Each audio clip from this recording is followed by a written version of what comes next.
Well, this village, I started it 53 years ago, and it represents, among other things, all the houses that our family ever lived in, and then a little representation of a village besides. It's roughly based on Woodstock. I built it as a family Christmas project.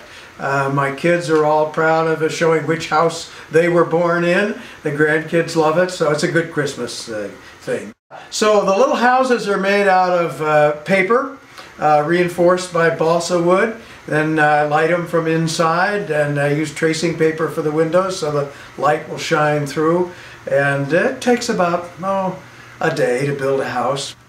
Well, all through the years I had difficulty finding people that were the right size if I looked in stores and so forth for little people. And then it dawned on me, I'll just take pictures of all our friends, shrink them down on the computer, and put them in the village when they're just the right size. Each Christmas season, these pieces live over in my barn, and I haul them across the road and into the house with a lot of family feuding about whether I'm scratching the walls or not, and we put it up for Christmas, and then sometime about a month after Christmas it goes back over to the barn to live the rest of the year.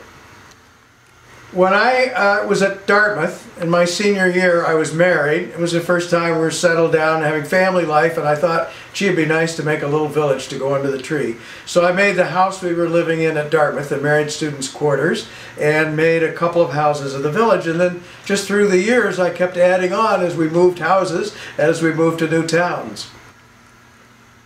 The majority of the buildings are based on houses that we really lived in, so they're very faithful representations of the houses. And then I have the built-up suburb of Bethesda, Washington, or Bethesda, Maryland, where we lived for a long time, and that's a fairly faithful replica. And then some of the little houses in the village I just made up from imagination. But when the grandkids come, they like to move the little cars around, and I encourage them to do it, because after all, the village is not a museum piece. It ought to be something to play with and have fun.